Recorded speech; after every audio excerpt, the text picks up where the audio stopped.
सुविरन्ति नुतं शरण्यं भृत्यार्तिहं प्रणतपाल भवाति पूतं वन्दे महापुरुषते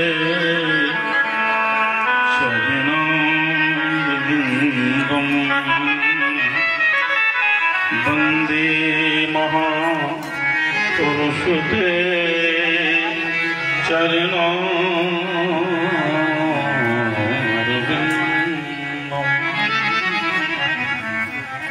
वेदान्तमपि मयि मनोति भाग्यम्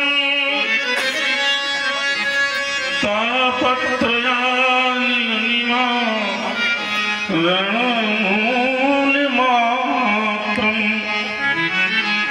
श्रीवृन्दावनं स्थल विहार विनोदनीडम् वन्दे महापुरुषते चरणारविन्दम्। अकारण करुणा वर्णाले भक्तवान सकल बतल कनकदित विनंदित पीताम्बरधारी बालकृष्ण भगवान की वाङ्मयी प्रतिमूर्ति के समक्ष व्यासपीठस्थ विराजमान परमादरणीय परम पूज्य आचार्य श्री राघव जी महाराज एवं विप्र बंधु संगीत बंधु श्रीमद्भागवत महापुराण कथा श्रोता दीर्घा में दूर दराज से आए हुए समस्त श्रद्धालु एवं कल्याणमयी कृपामयी ममतामयी माताओं बहनों बाल वृद्ध वनिता एवं हमारे बीच में इसी ग्राम के गौरव आदरणीय श्री आलोक जी गौड़ जो बहुत ही कम उम्र में बहुत ही अच्छी ख्याति को प्राप्त किया और इनका धर्म का पक्ष बहुत मजबूत है। धर्म की बातें छोटी छोटी बातें बड़ी सरलता से बहुत कठिन से कठिन जगहों में भेजने का काम करते हैं और धर्म का प्रचार करते हैं। ऐसे परम सहृदय स्नेही हमारे आलोक गौड़ जी आज श्रीमद्भागवत महापुराण का 6वां दिवस और रुक्मिणी मंगल का आनंद आप लोग आचार्य श्री जी के मुखारबिंद से श्रवण कर रहे हैं। अति सुंदर वाणी में भले ही 6वां दिवस तक एक अच्छी श्रोता की श्रृंखला होना चाहिए, लेकिन मैं देख रहा हूं कि उतनी अच्छी श्रृंखला नहीं है। फिर भी कुछ नहीं, भले कम है लेकिन कमजोर नहीं है। सब श्रोता मजबूत है, प्रबुद्ध है। भीड़ तो कहीं भी जुटाई जा सकती है, लेकिन प्रबुद्ध श्रोता पाना बहुत कठिन बात है। और यहाँ जितने भी श्रोता बैठे हैं ग्राम जलाला के निवासी सभी लोग प्रबुद्ध हैं और मैं देख रहा हूं ध्यान से सब कथा को रसपान कर रहे हैं। कथा है क्या?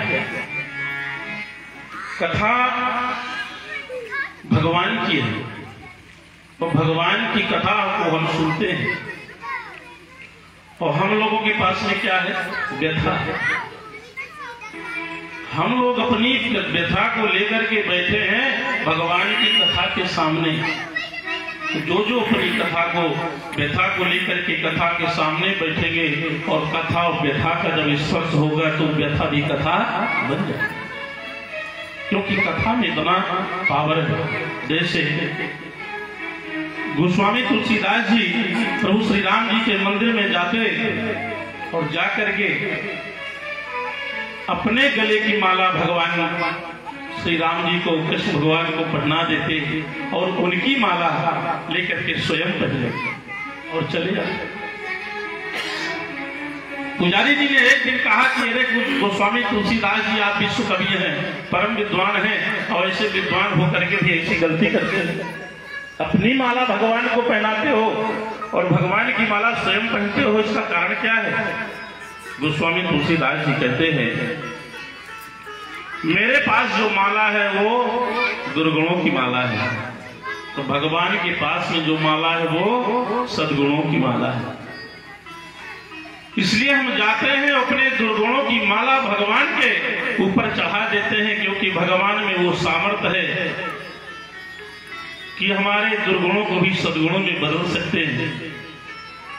लेकिन हमारे में वो सामर्थ्य नहीं है कि दुर्गुणों को सद्गुणों में बदल ले। तो उनकी माला पहनने मात्र से ही हमारे दुर्गुण सद्गुण में बदल जाते हैं।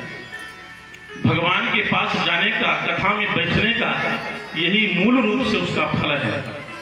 लेकिन यदि जाएंगे ही नहीं तब कैसे बदलेगा?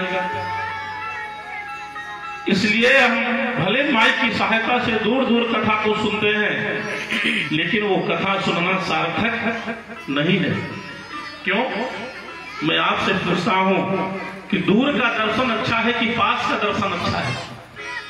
जो लोग सोच रहे हो कि हम अपने अपने घर से भगवान की कथा सुन रहे हैं, सुनाई तो पड़ता है, क्या करना है, क्या वहां जाने से क्या है, तो ऐसा बिल्कुल गलत है। क्यों? क्योंकि दूरदर्शन में हम भी बड़े बड़े महापुरुषों की कथा सुनते हैं, लेकिन वो कथा क्या पूरी मिल पाती है? जो हम कल्पतरु में बैठ करके भगवान की कथा का आनंद प्राप्त कर रहे हैं, वो क्या दूरदर्शन में आनंद प्राप्त होता है? कैसे? जैसे एक महापुरुष ने घोषणा कर दी टीवी में कि कल 10:15 में सभी लोग अपने अपने पूजा की थाल लगा करके बैठना और हम गुरुमंत्र देंगे। और गुरुमंत्र जब देने लगे तो 10:20 तक तो लाइट रही, और जैसे ही गुरु दीक्षा देना चाहा उसी समय लाइट चली गई। अब बताइए, तो दूर के दर्शन वाले चेला थे, वो सब बैठे हैं ना, ये पूजा की थाली लिए, उनका गुरु दीक्षा संस्कार नहीं हुआ, और जो पास में बैठे थे उनका हो गया। इसी तरह दूर से कथा सुनने का फल और पास में कथा सुनने का फल है। बंधु, जिस कथा को आप सुन रहे हैं, तो यह कथा का क्या प्रभाव है ये शायद हम नहीं जानते हैं। इसके कथा का जो प्रभाव है चारों तरफ से हमको प्राप्त होता है। जैसे कि श्रीमद् भागवत महापुराण के प्रथम में एक श्लोक महत्व का है, मध्य में एक श्लोक महत्व का है, और अंत में भी एक श्लोक वेद व्यास जी ने बड़ा सुंदर कहा है। आप आए भागवत भक्तवान से कल्पतरु पांडाल में बैठ करके भगवान की केवल कथा सुने। क्यों? सुनने मात्र से मन न लगाए, अच्छा लगे न लगे, हृदय में उतरे न उतरे, केवल हम एक कान से सुनते रहे बैठ करके, तो सुनत न साहि काम मद दंभा।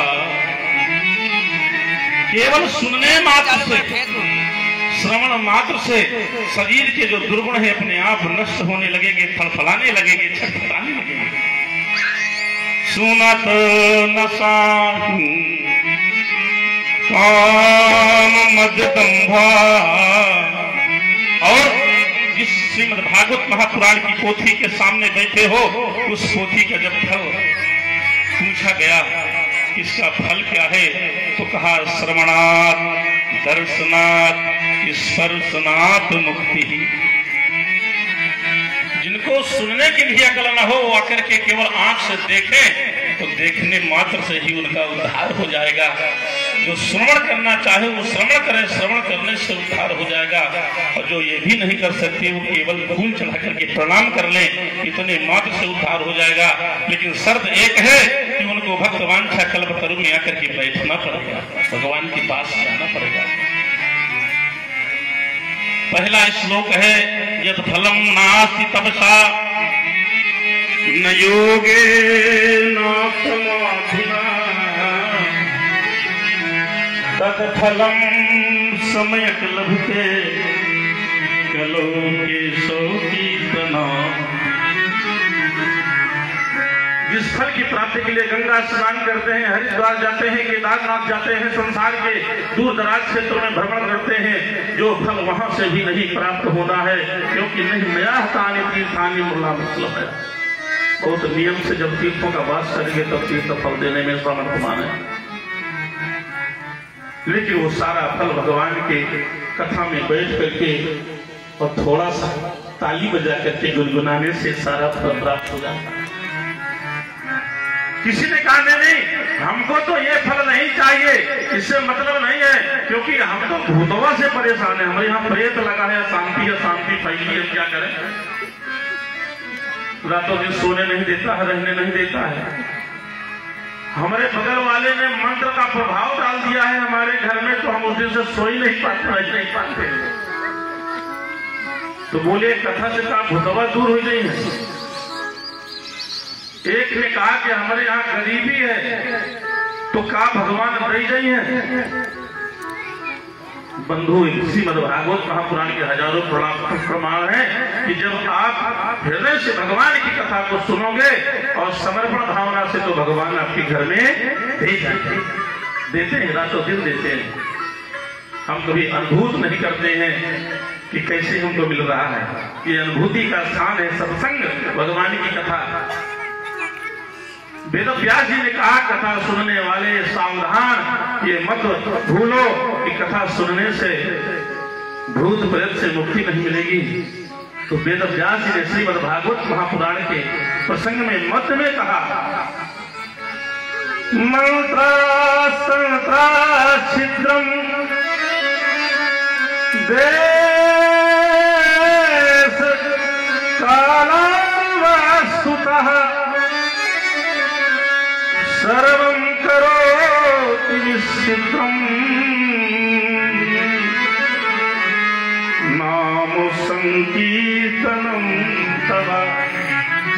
तो भागवत प्रभुत्व के नीचे बैठ करके कथा सुनेंगे और थोड़ा सा भी नाम गुनगुना लेंगे तो उनका मंत्र छूट जाएगा, तंत्र छूट जाएगा और सानंद रहेंगे।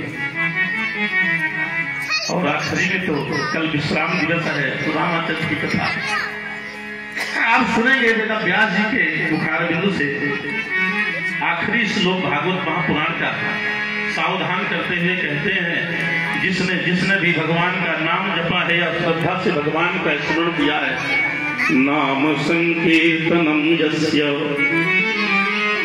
सर्व पाप प्रणाशनम, उनके सारे पाप नष्ट हो जाएंगे। प्रणाम दुख समना तम नमामि हरिं परम। कथा सुनने वाले श्रोता को प्रणाम करके वहां से नतमस्तक होकर के चले जाएंगे। ऐसी श्रीमद् भागवत महापुराण की कथा आप लोग श्रवण कर रहे हैं, क्योंकि भगवान विष्णु और विश्व की एक राशि है। ध्यान लगा करके सुने, भगवान विष्णु और विश्व की एक राशि है। जब विश्व की सुरक्षा करना होता है तो देवताओं को भगवान विष्णु की शरण में जाना पड़ता है, तो विश्व की सुरक्षा होती है। लेकिन जब राष्ट्र में संकट आता है तो राष्ट्र और राम की एक राशि है। तो जब राम की शरण में जाते हैं तो राष्ट्र की सुरक्षा होती है। लेकिन मेरे भाई, यहाँ ना राष्ट्र है न विश्व है। इसमें सारे सुदूर प्रांतों में, पूरे विश्व में राज्य है तो किसका राज्य है? कलयुग का राज्य है। कलयुग के कलुषित से यदि बचना है तो हमें किसी शरण में जाना है? भगवान कृष्ण की, क्योंकि कलयुग और कृष्ण की एक राशि है। और जो कृष्ण से अलग हट करके अपना कल्याण चाहते हो तो न भूतो न भविष्यति। इसलिए सुखदेव भगवान राजा परीक्षित से कहते हैं, राजन असारे संसारे विषय विश्व संगाकुल धिया। मेरी एक ही प्रार्थना है, क्षणार्थे क्षेमार्थे पिबत सुख गाथा तुलसीदास। जिन्होंने अभी तक भगवान की कथा का रसपान नहीं किया, कि भगवान के चरणों तक नहीं आए हैं, कि भगवान के भक्त वांछा कल्पतरु तक नहीं किसी कारणवश आप आए हैं, तो ज्यादा नहीं, 7 दिन के लिए नहीं। कि भगवान की कथा ऐसी है कि भगवान के एक एक श्लोकों में इतना पावर है कि पूरी 7 दिन की कथा नहीं सुने तो कुछ बात नहीं। भगवान की कथा जब सनकादिक महात्मा सुना रहे थे, नारद जी ने पूछा कि जैसे किसी के पास समय नहीं है तो कैसे सुने 7 दिन। एक ही बात कहा, श्लोकम आए, बैठ करके एक श्लोक का स्मरण कर ले और चला जाए। इसके बाद दूसरे जगह से आवाज आई कि एक श्लोक सुनने का भी टाइम नहीं है तो क्या करे, श्लोक अर्थम कहा, आधा श्लोक सुने और सुनने के बाद चला जाए तो कल्याण हो जाएगा। और कहा अगर आधा श्लोक भी सुनने का समय नहीं है तो श्लोक पाद में बचा, श्लोक का चतुर्थ भाग सुन ले और चला जाए तो भी भगवान की कथा उसके ऊपर कल्याण कर देगी और आनंद कर देगी। और लेकिन कहा जिसके पास इतना समय न हो तो बड़ी जोर से चिड़चिड़ा करके कहा कि जिसके पास इतना भी समय नहीं है, जीवन में कभी भी सुनने का समय नहीं है, उसके जीवन का अधिकार है।